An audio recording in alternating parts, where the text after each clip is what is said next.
Hello everyone, welcome to the another video on Helm in practice with example. In today's example, we will be learning about another flow control, and that is width.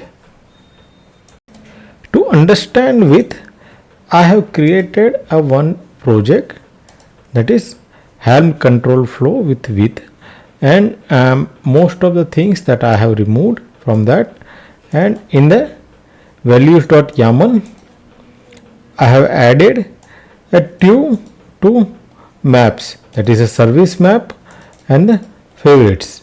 Now let us create one config map with .yaml, and I will copy a templates config map, initial config map from some other place, and we can use that right here. So built-in object, I think, with flow control. Okay, and we will use the data.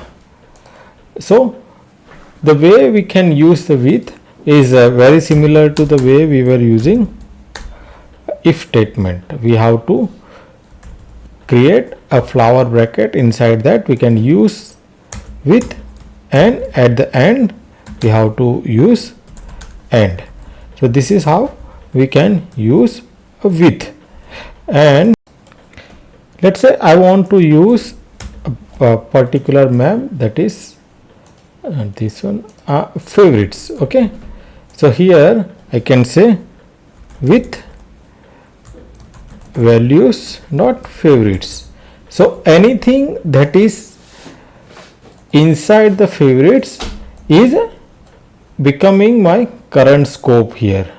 So if I want to use any of the value inside the width, I can use as it is. For example, let's say drink, right?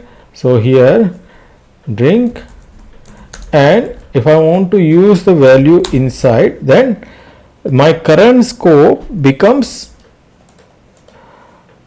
anything that is inside the favorite. So if I want to fetch the value orange juice, what I have to do is dot directly. I can use like this, and I should be able to fetch the value of drink variable. So let me try to run this, and we can see that Helm install with control. I'm giving some name, and then after I can provide the Helm chart control ctrl, and with Helm ctrl flow what is the name, with I think control ctrl flow with, right, and I will do dry run. Okay, so here it has print the value of drink, that is oranges. Similarly, I can fetch some other value as well, like let's say fruit and the food both. Let us try to food, and the current scope again is the things that is inside the favorites, right? And again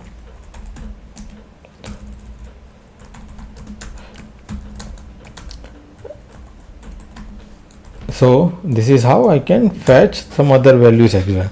So we are able to fetch the values that is inside the favorite with a scope. So main thing that we need to understand about the width is the scope that we are using. In other cases, if you remember, we need to provide the values and then favorite and then drink. But in this case, when we start with the width, we don't need to provide the other scope, and this is how we can use the width. Another thing that we need to understand about width is, if I want to get some other value, let's say I want to get the release name inside the width. In this case, if I try to do like this, and name, and let us see what happens. So it is failing and it is telling me that release name is, you cannot access anything that is not a part of the favorites inside this one. And if I want to access this object, then I need to use a special dollar sign here, and then if I try to use it, then I can use the release name. So any object that I want to, like custom objects, or if I want to fetch the chart name also, I may have to use like this. So I have to provide the anything that is not scoped inside the favorites has to be added with a dollar sign and then use it, and then only I can fetch that value. Otherwise I cannot fetch that value. The other way I can use any value that is not scoped inside the with scope is by using the some variable. So let's say I define some variable, and I can define like chart name, and I say dollar chart name. And now if I want to use the chart name here, I can use that dollar name and I chart name, and I should be able to get that value. So for example, chart name, and I can say dollar chart name, and it will be able to fetch chart name for me. So here I am able to fetch the chart name. Okay, so I can use a dash here so that this doesn't considered as a new line. So I can try it one more time, and now we can see that chart name I am able to fetch with the help of the variable. So this is different way of using the scope variable. There is another function toYAML. We can use the toYAML with a with, and we can fetch all the, instead of iterating through each of the value and fetching all values, I can fetch all the values at a time, and with will iterate through all the values inside the scope. For example, I am taking the values of the service. Let's say I am creating another with and values that I want to get it from inside services, right? Service. So I can get it from any value from inside the service. I need to add AND statement here, and I want to fetch all the values. I don't want to iterate. I don't want to fetch individual values. I want to iterate through each of this value and just populate it real. So I can use toYAML function. Okay, and the scope of that is going to be of the current scope, right? That is, current scope is of inside that service object, and then after I can use the value that I want to fetch. For example, I think I don't need to add dot here, and then everything that is inside the key value pair will be populated here. But let us try to populate and see what happens. So here I can see that target.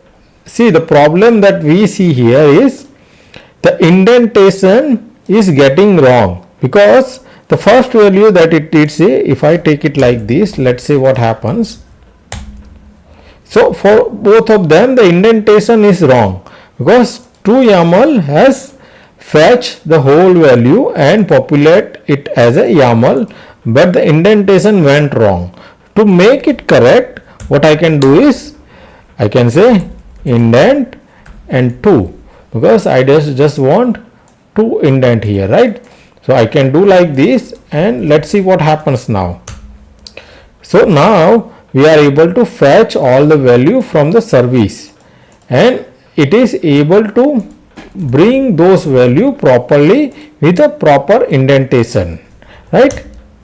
So here again, see, the indentation went wrong because what will happen is I have added 2 indent, and then after I am telling that okay, 2 indent for each of these lines. So now the first indent will go to 4 lines, 4 spaces, right? And that will make it wrong. So in this case I have to do like this and then populate it. So now my indent is correct, and now it is able to populate all the values properly. So this is how we can use with a scope. I hope you have understood what I was trying to explain you, and thank you for watching this video.